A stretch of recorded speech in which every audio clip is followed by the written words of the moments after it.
ओम शांति।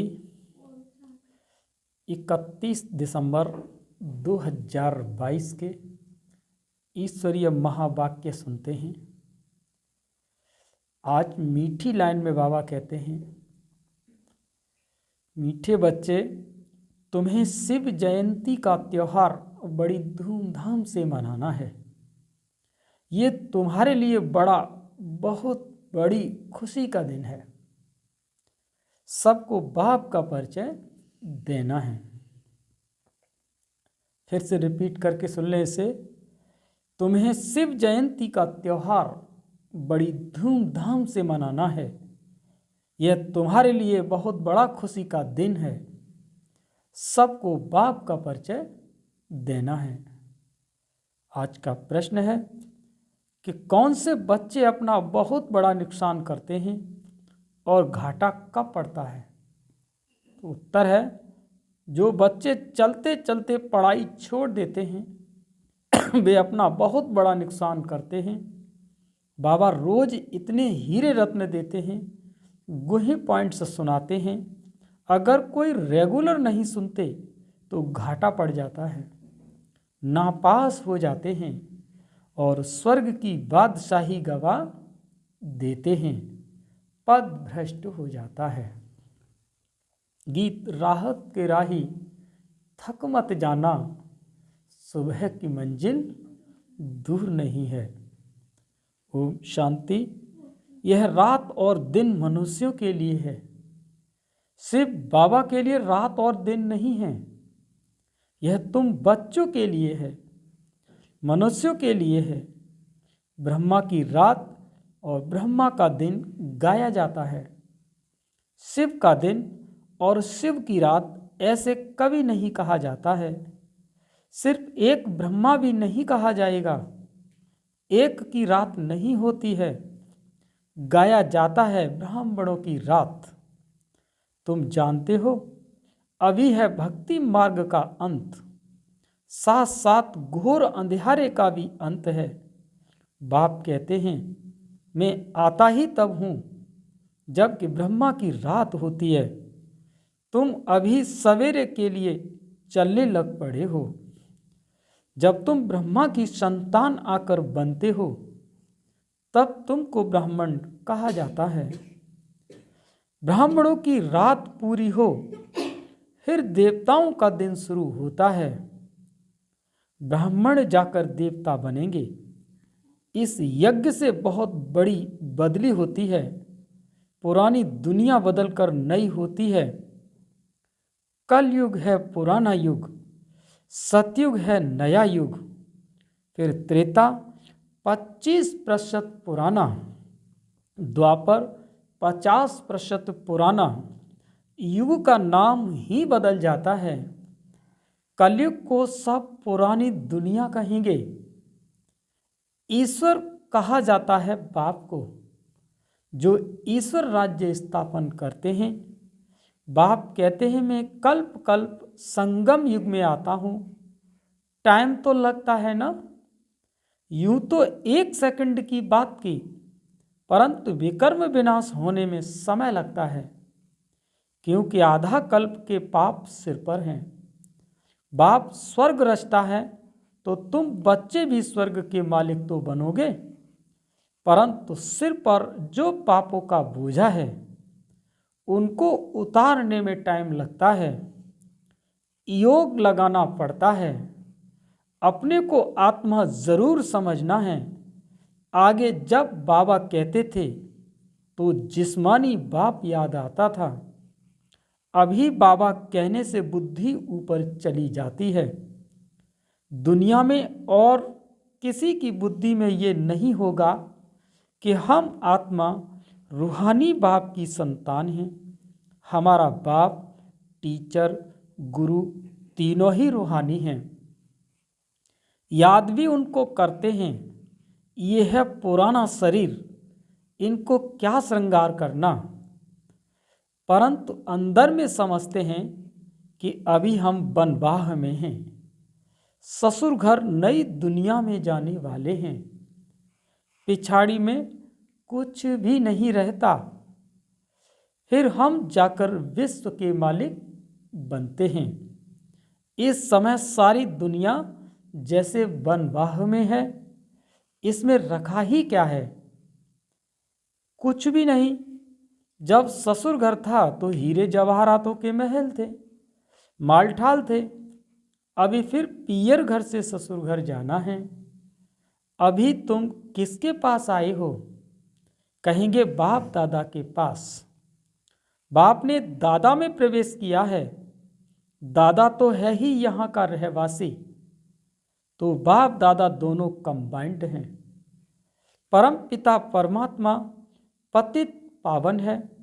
उनकी आत्मा अगर श्री कृष्ण में होती, वो ज्ञान सुनाती, तो श्री कृष्ण को भी बाप दादा कहा जाता है। परंतु श्री कृष्ण को बाप दादा कहना शोभता ही नहीं। ब्रह्मा ही प्रजापिता गाया हुआ है। बाप ने समझाया है कि ये 5000 वर्ष का चक्र है। तुम बच्चे प्रदर्शनी जब दिखाते हो तो उनमें यह भी लिखो कि आज से 5000 वर्ष पहले भी हमने ये प्रदर्शनी दिखाई थी और समझाया था कि बेहद बाप से स्वर्ग का वर्षा कैसे लिया जाता है। आज से 5000 वर्ष पहले मुआफिक फिर से हम त्रिमूर्ति शिव जयंती मनाते हैं। ये अक्षर जरूर डालना पड़े। यह बाबा डायरेक्शन दे रहे हैं कि उस पर चलना है। शिव जयंती की तैयारी करनी है। नई नई बात देख मनुष्य बंडर खाएंगे। अच्छा भवका करना चाहिए। हम त्रिमूर्ति शिव की जयंती मनाते हैं, छुट्टी करते हैं। शिव जयंती की छुट्टी ऑफिशियल है। कोई करते हैं, कोई नहीं करते हैं। तुम्हारा यह बहुत बड़ा दिन है। जैसे क्रिश्चियन लोग क्रिसमस मनाते हैं, बहुत खुशी मनाते हैं। अब तुमको ये खुशी मनानी चाहिए। सबको बताना है कि हम बेहद के बाप से वर्षा ले रहे हैं। जो जानते हैं वही खुशी मनाएंगे। सेंटर्स में आपस में मिलेंगे। यहाँ तो सब आ न सकें। हम मनाते हैं जन्मदिन, और शिव बाबा का मृत्यु तो हो न सके। जैसे शिव बाबा आया है वैसे चले जाएंगे। ज्ञान पूरा हो गया, लड़ाई शुरू हो गई। बस इनको अपना शरीर तो है नहीं। तुम बच्चों को अपने को आत्मा समझ पूरा देही अभिमानी बनना है। इसमें मेहनत लगती है। सतयुग में तो आत्माभिमानी है, वहाँ अकाले मृत्यु नहीं होता। यहाँ बैठे बैठे काल आ जाता है, हार्ट फेल हो जाते हैं। कहेंगे कि ईश्वर की भाभी, परंतु ईश्वर की भाभी नहीं है। तुम कहेंगे ड्रामा की भाभी। ड्रामा में इनका पार्ट ऐसा था। अभी तो है ही आयरन एज। नई दुनिया गोल्डन एज थी। सतयुग के महल कितने हीरो से सजाए हुए होंगे। अकी 4 धन होगा, परंतु उनका पूरा वृतांत नहीं है। कुछ अर्थक्वेक आदि होती है तो टूट फूट पड़ती है, नीचे चली जाती है। तो इन बातों का बुद्धि से काम लेना है। ये खाना बुद्धि के लिए है। तुम्हारी बुद्धि ऊपर चली गई है। रचता को जानने से रचना को भी जानते हैं। सारे सृष्टि का राज बुद्धि में है। ड्रामा में ऊंचे ते ऊंच है भगवान। फिर ब्रह्मा विष्णु शंकर, हम इन तीनों का एक्यूपेशन बता सकते हैं। क्या क्या पार्ट है। जगत अम्बा का कितना बड़ा मेला लगता है। जगत अम्बा जगत पिता का आपस में क्या संबंध है, ये कोई नहीं जानते, क्योंकि यह गुप्त बात है। माँ तो यह बैठी है, वह थी एडॉप्ट की हुई, इसीलिए चित्र उनके बने हैं। उनको जगत अम्बा कहा जाता है। ब्रह्मा की बेटी सरस्वती, भल माँ का टाइटल दिया है, परंतु थी तो बेटी। सही करती थी ब्रह्मा कुमारी सरस्वती। तुम उनको मम्मा कहते थे। ब्रह्मा को माँ कहना शोभता नहीं। ये समझने और समझाने में बड़ी रिफाइन बुद्धि चाहिए। ये गुही बातें हैं। तुम किसके भी मंदिर में जाएंगे तो झट उनका एक्यूपेशन जान लेंगे। गुरु नानक के मंदिर में जाएंगे तो झट बता देंगे कि वह फिर कब आएंगे। उन लोगों को कुछ पता नहीं, क्योंकि कल्प की आयु लंबी कर दी है। तुम वर्णन कर सकते हो। बाप कहते हैं, देखो मैं तुमको कैसे पढ़ाता हूँ, आता कैसे हूँ। श्री कृष्ण की तो बात ही नहीं। गीता का पाठ करते रहते हैं। कोई 18 अध्याय याद करते हैं तो उनकी कितनी महिमा हो जाती है। एक श्लोक सुनाएंगे तो कहेंगे वाह वाह, इन जैसे महात्मा तो कोई नहीं। आजकल तो रिद्धि सिद्धि भी बहुत है, जादू का खेल बहुत दिखाते हैं, दुनिया में ठगी बहुत है। बाप तुमको कितना सहज समझाते हैं, परंतु पढ़ने वालों पर मदार है। टीचर तो एक रस पढ़ाते हैं, कोई नहीं पढ़ेंगे तो नापास होंगे। यह भी होना ज़रूर है। सारी राजधानी स्थापन होनी है। यह तुम ज्ञान स्नान कर ज्ञान का गोता लगाए परिस्तान की परी अर्थात स्वर्ग के मालिक बन जाते हो। रात दिन का फर्क है। वहाँ तत्व भी सतो प्रदान होने से शरीर भी एक्यूरेट बनता है। नेचुरल ब्यूटी रहती है, वो है ईश्वर की स्थापना की हुई भूमि। अभी आसुरी भूमि है स्वर्ग, नरक में बहुत फर्क है। अभी तुम्हारी बुद्धि में ड्रामा के आदि मध्य अंत का राज बैठा हुआ है, नंबरवार पुरुषार्थ के अनुसार। बाप कहते हैं अच्छी रीति पुरुषार्थ करो। बच्चियां नए नए स्थानों पर चक्र लगाने जाती हैं। अगर अच्छी माताएं आदि हैं तो सर्विस को जमाना पड़े। सेंटर पर अगर कोई नहीं आते हैं तो अपना नुकसान करते हैं। कोई पढ़ने के लिए नहीं आते हैं तो उनको फिर लिखना चाहिए कि तुम पढ़ते नहीं हो, तो इससे तुमको बहुत घाटा पड़ जाएगा। रोज रोज बहुत गुही पॉइंट्स निकलती हैं। यह है हीरे रत्न। तुम पढ़ेंगे नहीं तो नापास हो जाएंगे। इतनी ऊंची स्वर्ग की बादशाही गवा देंगे। मुरली तो रोज सुननी चाहिए। ऐसे बाप को छोड़ दिया तो याद रखना नापास हो जाएंगे, फिर बहुत रोएंगे, खून के आंसू बहाएंगे। पढ़ाई तो कभी नहीं छोड़नी चाहिए। बाबा रजिस्टर देखते हैं कि कितने रेगुलर आते हैं, न आने वालों को फिर सावधान करना चाहिए। श्रीमत कहती है पढ़ेंगे नहीं तो पद भ्रष्ट हो जाएंगे, बहुत घाटा पड़ जाएगा। ऐसे लिखा पढ़ी करो तब तुम स्कूल को अच्छी तरह उठा सकेंगे। ऐसे नहीं, कोई नहीं आया तो छोड़ दिया।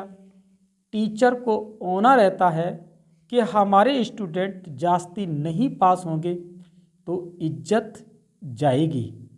बाबा लिखते भी हैं कि तुम्हारे सेंटर्स पर सर्विस कम चलती है, शायद तुम सोते रहते हो। अच्छा, मीठे मीठे सिकी लदे बच्चों प्रति माता पिता बाप दादा का याद प्यार और गुड मॉर्निंग। रूहानी बाप की रूहानी बच्चों को नमस्ते। हम सभी रूहानी बच्चों की रूहानी माता पिता बाप दादा को याद प्यार मॉर्निंग नमस्ते नमस्ते नमस्ते। अब सुनते हैं धारणा के लिए मुख्य सार। पहला पॉइंट है, इस पुराने शरीर का श्रृंगार नहीं करना, वनवाह में रह नए घर में चलने की तैयारियां करनी हैं। दूसरा पॉइंट है, ज्ञान स्नान रोज करना है, कभी भी पढ़ाई मिस नहीं करनी है। आज का वरदान है, महानता के साथ निर्माणता को धारण कर सर्व का मान प्राप्त करने वाले सुखदायी भव। महानता के साथ निर्माणता को धारण कर सर्व का मान प्राप्त करने वाले सुखदायी भव। महानता की निशानी निर्माणता है। जितना महान उतना निर्माण, क्योंकि सदा भरपूर है। जैसे वृक्ष जितना भरपूर होगा उतना झुका हुआ होगा, तो निर्माणता ही सेवा करती है, और जो निर्माण रहता है वो सर्व द्वारा मान पाता है, और जो अभिमान में रहता है उसको कोई मान नहीं देता, उससे दूर भागते हैं।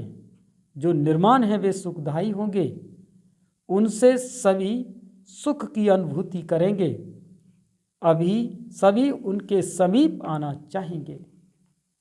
स्लोगन है, उदासी को तलाक देने के लिए, उदासी को तलाक देने के लिए खुशियों का खजाना सदा साथ रखो।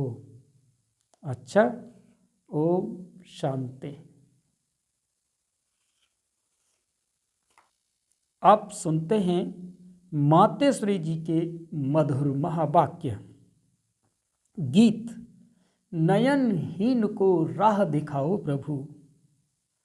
अब यह जो गीत मनुष्य गाते हैं कि नयनहीन को राह बताओ, तो गोया राह दिखाने वाला एक ही परमात्मा ठहरा। तभी तो परमात्मा को बुलाते हैं, और जिस समय कहते हैं प्रभु राह बताओ, तो जरूर मनुष्यों को राह दिखाने के लिए खुद परमात्मा को निराकार रूप से साकार रूप में अवश्य आना पड़ेगा। तभी तो स्थूल में राह बताएगा। आने बगैर राह तो बता नहीं सकेंगे। अब मनुष्य जो मूझे हुए हैं, उन मूझे हुए को राह चाहिए, इसीलिए परमात्मा को कहते हैं नयनहीन को राह बताओ प्रभु। इसको ही फिर खेवैया भी कहा जाता है, जो उस पार अथवा इन 5 तत्वों की बनी हुई सृष्टि है, इससे पार कर उस पार अर्थात 5 तत्वों से पार जो छठा तत्व अखंड ज्योति महातत्व है, उसमें ले चलेगा। तो परमात्मा भी जब उस पार से इस पार आवे तभी तो ले चलेगा।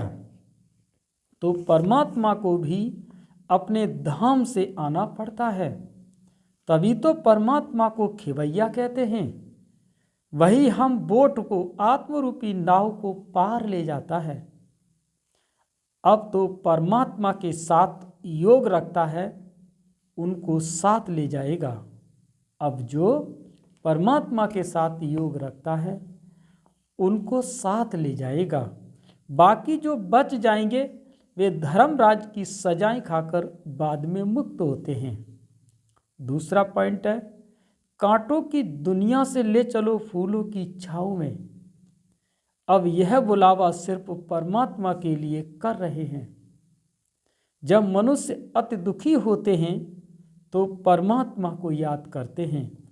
परमात्मा इस कोटों की दुनिया से ले चल फूलों की छाँव में, इससे सिद्ध है कि जरूर वो भी कोई दुनिया है।